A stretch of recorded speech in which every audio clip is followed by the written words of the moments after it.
बंड करणाऱ्या किंवा इतर पक्षांमध्ये जाणाऱ्यांना शिवसैनिक गद्दार समजतात.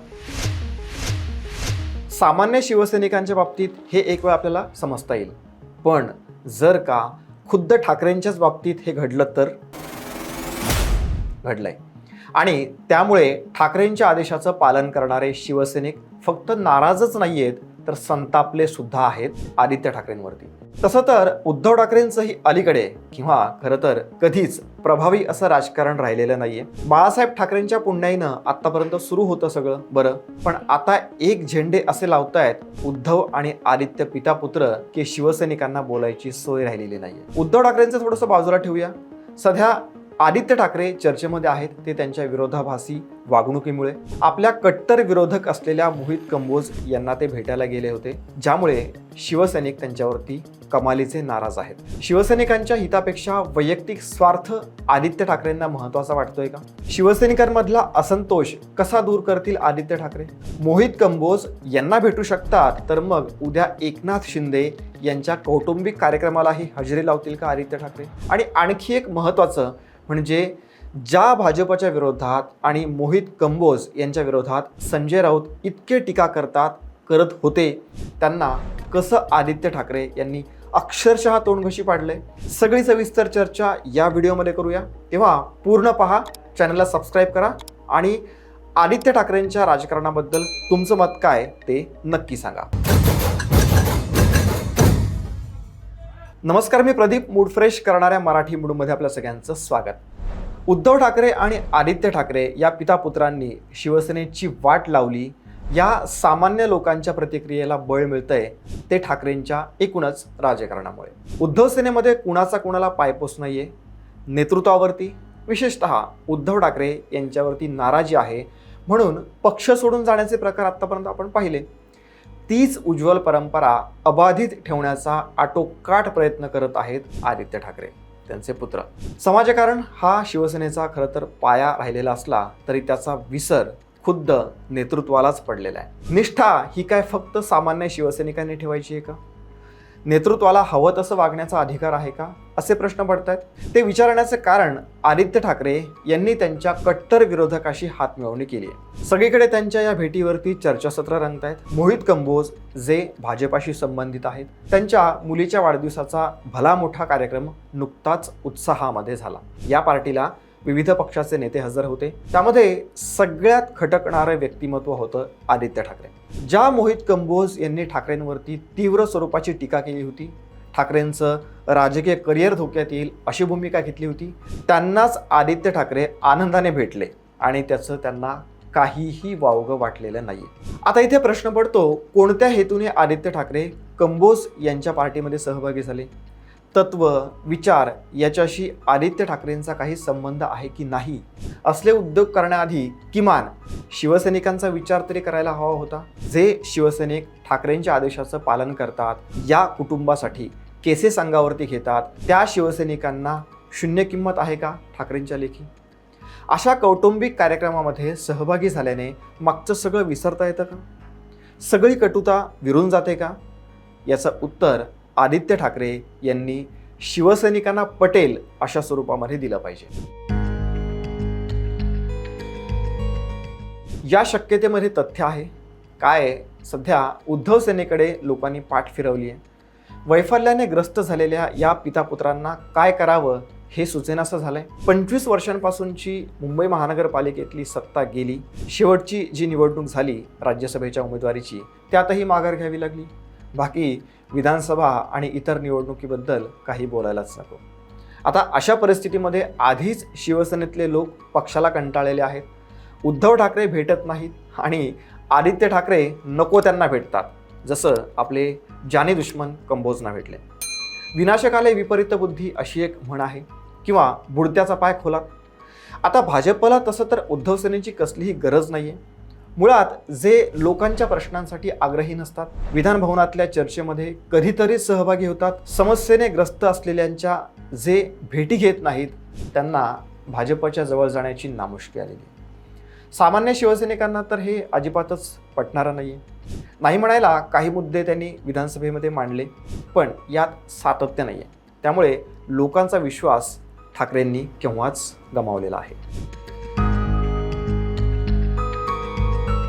मोहित कंबोज विरुद्ध उद्धव सेना हा वाद मागे बराच काळ गाजला होता. कंबोज यांनी मातोश्री बाहेर आंदोलन केलं होतं आणि ठाकरेंवरती प्रखर टीकाही केली होती हे आपण समजू शकतो. पण आता त्याचा सगळा विसर पडलेला आहे ठाकरेंना.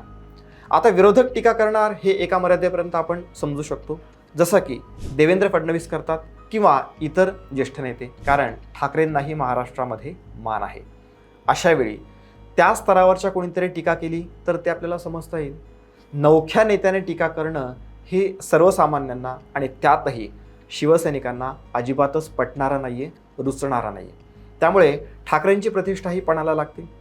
आदित्य ठाकरे यांनी याचा कुठलाही विचार केलाय की नाही हा प्रश्न पडतोय. कंबोज यांच्या विरोधात आंदोलनं करणाऱ्यांना, केसेस अंगावरती घेणाऱ्या शिवसैनिकांना काय वाटलं असेल हे आदित्य ठाकरेंच्या गावीही नसेल, कारण त्यांच्या लेखी शिवसैनिक फक्त आदेशाचं पालन करणाराच असला पाहिजे.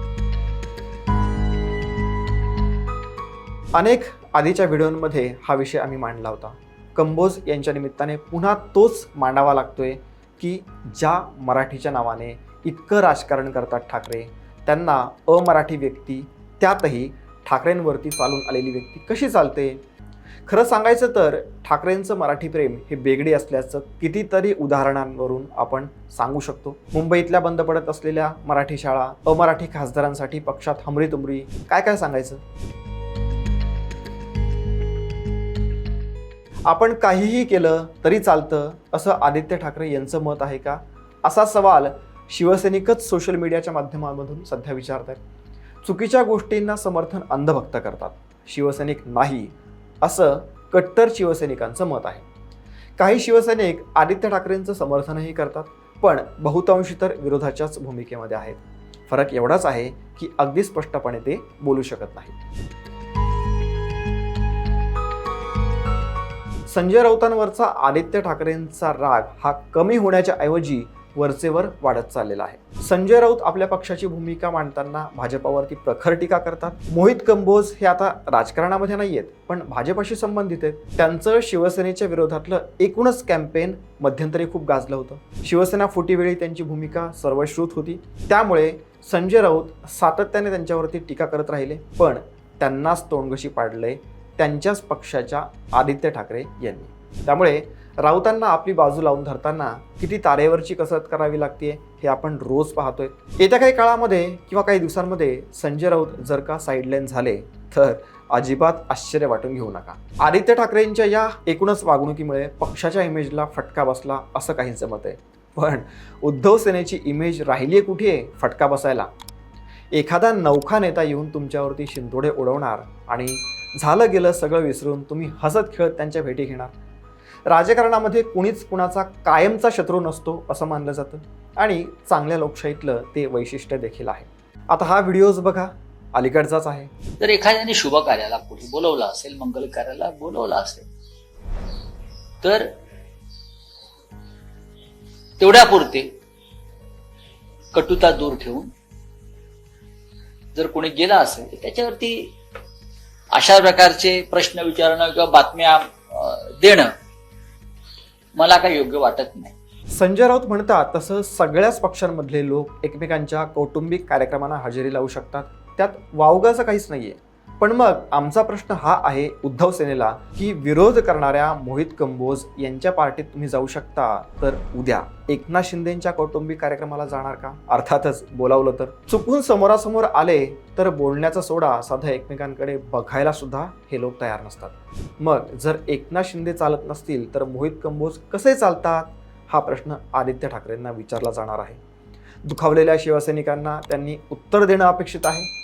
एकनाथ शिंदेंनी बंड केलं म्हणून ते गद्दार, मग ठाकरेंच्या प्रतिष्ठेलाच आव्हान दिलं ते मोहित कंबोज कोण? नवीन मित्र की अजून काही? शिवसैनिकांनो, भाबडेपणा बाजूला ठेवा आणि आपल्या नेत्यांना ओळखा. ते आपला खरंच विचार करतात का हे तपासा आणि विचार करा. त्यांना विचारा त्यांनी केलेल्या चुकांबद्दल. आदित्य ठाकरेंना आपली चूक लक्षात येईल असं वाटतं का तुम्हाला? याबद्दल सांगा. खरंच त्यांचा भाजपच्या जवळ जाण्याचा प्रयत्न सुरू आहे का? कशामुळे मोहित कंबोज यांची आदित्य ठाकरे यांनी भेट घेतली असेल? तुमच्या या सगळ्यावरती काय प्रतिक्रिया आहेत त्या कमेंटमध्ये नक्की सांगा. या व्हिडिओमध्ये इतकंच. जय हिंद, जय महाराष्ट्र.